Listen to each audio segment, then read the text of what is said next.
What's up, Bills Mafia? My name is Devin Long, and you are now tuned in to the 8th episode of the Down South Bills podcast. I know I've been away for a week or two, but I was moving, and some of you may know that when you move, it's just a little bit hectic. But now we're still gonna have podcasts weekly, and maybe sometimes twice a week for the rest of the season, and even bi-weekly after the season. But with that being said, let's get into the pod. So the Bills beat the Browns 23-20 on Sunday, and it wasn't pretty, but it was an important win. A very sloppy win, but and the run defense got gashed again, which is still a real issue. We didn't play clean football at all, but we're stacking wins in the time of the year where it matters, and I'm glad we found a way to win instead of letting it slip. James Cook, I mean, he just took over the game. James Cook was the best player on the field the entire day. He now leads the league in rushing, and on that long touchdown run he had, it really was just a compilation of everything that James Cook is good at in just one run. Like at the line of scrimmage, it was his vision. Before he got the ball, he was already cutting to the left because the defense, their momentum was carrying them to the right. So he cut left and avoided two defenders at the line of scrimmage alone, and then got into the open field, made one man miss, made him turn around in a circle. I mean, it was just a crazy the way he juked all the way across the field and made about 4 or 5 guys miss in that one play, just showing his speed, his quickness, change of direction, vision, everything in one play. And I mean, James Cook is just a really special player, which is why yesterday he was announced as a Pro Bowler, as well as Deion Dawkins and Josh Allen. So congratulations to those guys, the big three, as they posted on our social media. So yeah, big honors for those guys to be Pro Bowl selections the first time around. I know sometimes on the second time around when people say they don't want to play in the Pro Bowl, there's like some random people and people don't kind of respect those Pro Bowls. But being chosen on the first go around is should be a really big honor. So congratulations to those guys. Offensive identity, I mean, it should be kind of clear going forward. Cook is the engine. I know we have Josh Allen, probably the best player in the league, but the run opens up pretty much every offense in the league. And when you have a talented specialist, Josh Allen, the run is really gonna, help open that up a little bit more when those safeties start to rotate down and then they think it's going to be a run, but it's a pass because we're one of the best play action teams, if not the best play action team in the league. So getting that run going and then being able to play action off of that is something that would really benefit us going forward. The wide receiver personnel is still a little bit in confusion, which I don't really like. Keon Coleman and Gabe Davis were both healthy scratches. And for Keon Coleman, it is kind of understandable for him, but Gabe Davis, not so much for me. McCole Hartman dressed, but he barely played. The final punt return was fielded by Khalil Shakir. So not sure how much they trust McCole Hartman, but curious to see the plan there going forward. Um, Personally, I'm just still a big Gabe Davis fan. I still believe in Gabe Davis. Josh Allen trusts him. He seems to have really good hands. And he's just better than Keon Coleman right now. Probably Terrell Shavers is too. Keon Coleman has more big play ability, I will say, than maybe Shavers, maybe not Gabe Davis, because we seen what he did in the playoffs against the Chiefs. But Keon Coleman does have that big playability, so I do like him in some scenarios. But I do think that Gabe Davis, Brandon Cooks, Khalil Shakir, Josh Palmer, and then who am I missing? Who am I? Terrell Shavers. I think that should be our five, pretty much going forward. Maybe McCole Hartman if you can squeeze him in for punt returns, but I don't mind Khalil Shakir fair catching. I mean, it's not like a thing that's going to spark our offense, but the way that Ray Davis is returning the ball with Reggie Gilliam being the lead blocker on kick return, I think we can live with Khalil Shakir pretty much fair catching 9 out of 10 of the punts that he receives. So a little bit concerned about Brandon Cook's drops, though, as I mentioned him as one of the five that I would go with. They can't happen late in the season. I mean, it's really been the last two games, and we've won those games. But if we had lost those games, I would have definitely been pointing to Brandon Cooks having two drops in both of those games. So next, just gonna do a quick preview of the Eagles game. This game only matters if the Patriots lose to the Dolphins or the Jets. And I'm just not sure they're gonna lose to Quinn Ewers or whoever the Jets have at quarterback now. I'm just not sure it's gonna happen. But the Eagles are a tricky matchup for us. Saquon hasn't had a signature season, but I mean, let's be honest here. we've let anybody and everybody run on us this season. So he could have a big day if we just don't tighten up. He could have a huge day. I mean, he could have probably 200, maybe 300 rushing yards on us. No exaggeration the way that we've been playing.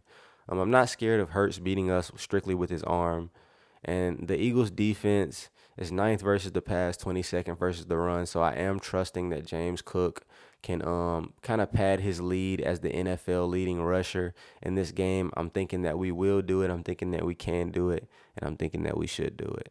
So they're ninth versus the pass, so we may have a little bit of issues there, but if we have the correct wide receiver combination, and also Dalton Kincaid is healthy, so I think we'll have a pretty good chance of playing pretty good with 17 and 86 out there. And especially if Brandon Cooks can catch the ball. So not too concerned with us as far as the offensive side of the ball is concerned, but am kind of concerned about the defense versus Saquon Barkley. So the keys to the game, I would say first down success on offense is the biggest thing. If James Cook can keep us ahead of the chains, I really like our chances. Like if we can be in 2nd and 6 even, 2nd and 5, I think we have a really good chance to win this game. But again, if we don't contain Saquon Barkley or at least keep him under like 120, around that area, I think it could be a long day for us if they can possess the ball longer than we can, because we're a big time of possession team as well. So if we can possess the ball, I think I like our chances. Big picture playoff confidence. I like where the Bills are overall. I think not being first in the division is not ideal, but I still think we should be favored in every playoff game we play strictly because of Josh Allen. Even on the road, like I think Josh Allen's playoff resume really speaks for itself, and people may not educate themselves on this. People may be stuck on, well, he hasn't made it to the big dance or whatever the case may be, but Josh Allen has never lost to a quarterback who isn't considered equal or better at the time. So he has losses to Mahomes, all right. He has losses to Burrow, and he has losses in his early career to Watson. And at that time, Watson was definitely top 2, 3 in the league. And if you don't believe me, think I'm making that up, I mean, just go look back at it or ask anybody who was watching football at the time. So Josh Allen's playoff stats is 258 yards a game, 25 total touchdowns, 4 interceptions, and he has the best touchdown to interception ratio ever in the playoffs. He has 668 rushing yards, 7 rushing touchdowns. And I know that the missing piece is the Super Bowl appearance and the Super Bowl win, but it's only because of the elite quarterbacks he's faced, and not because it's been some great defense with a young quarterback or some mid defense with an old quarterback in the case of Aaron Rodgers. So I do think that the Bills should be favored in every game they play in the playoffs up to the Super Bowl, and I do think that the Bills can take advantage in those games, barring a major injury or just, I mean, really something fluke happening or something. But health check. Joey Bosa is trending trending good towards the playoffs. I think the wrist is healing up. I think all of the things that he's been dealing with are healing up pretty good. So as long as we can limit his snaps the next couple weeks and then have him good going into wild card weekend, I really, really like our chances having Joey Bosa healthy throughout the playoffs.